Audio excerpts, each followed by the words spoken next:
Dr. Michelle. Thank you for joining us today. Hi, good to be with you. So tell us a little bit about what is the Vaccines for Children's program and who is eligible for it? The Vaccines for Children program is a federally funded program that makes sure that children have access to vaccines, whether or not their families have the ability to pay for them. So children who are uninsured or underinsured, which means maybe their commercial policy doesn't pay for vaccines, or children who are eligible for Medicaid, or children who are Native American or Alaska Native, all qualify to get vaccines through the Vaccines for Children program at no cost. And what would you say? So this program, because there's so much out there, what is it about this program that is so important? We want to make sure that every child has the ability to be protected against infectious diseases like measles and mumps and chickenpox and COVID. And so it's important that they have access, whether or not their families have the ability to pay for vaccines.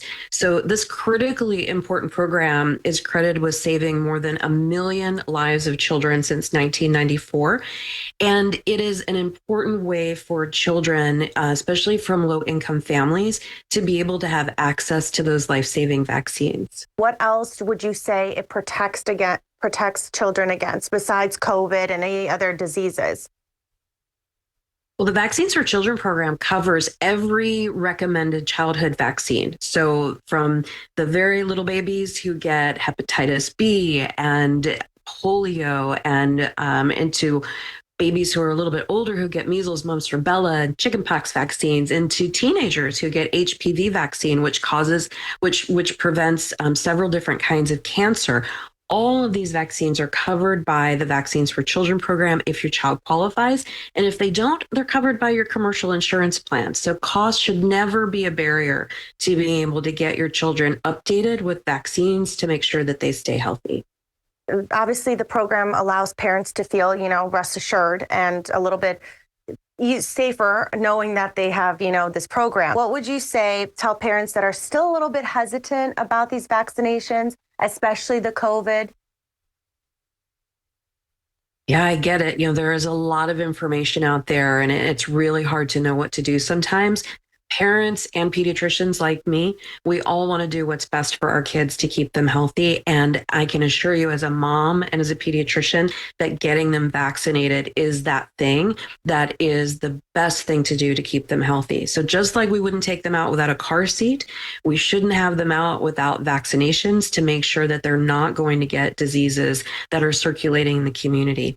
Unfortunately, as we see vaccination rates dropping a little bit because of the pandemic, kids just couldn't get into care, or maybe everyone was staying home like they should and they haven't had a chance to get caught up. We're starting to see some outbreaks of things like measles and chickenpox that we haven't seen in a long time. And we need to make sure that we prevent that kind of suffering in our kids by making sure that they're fully vaccinated. Besides the vaccines that you mentioned that are covered under the program, can your child get the flu shot through this as well? The children can get the flu vaccine and COVID-19 vaccines and every other recommended childhood vaccine through the Vaccines for Children program or through your private insurance. So any vaccine that they need that's recommended, you should be able to get without worrying about cost. And where would you say we can go to for more information for parents to look at for this program? One place you can go for more information is cdc.gov. Just in the search bar there, put in Vaccines for Children or vaccines to get more information about vaccines themselves. Or what may be easier is to call your child's pediatrician or healthcare provider or your local health department. They should be able to tell you if your child is in need of vaccines to stay healthy and the best place to get them, and whether or not they qualify for the Vaccines for Children program, or if you would use your commercial insurance to pay for those. Okay, well, thank you so much for letting everyone know and for all of us to stay up to date with the vaccinations during this season. Thank you for joining us, Dr. Michelle, and you take care. Thanks so much.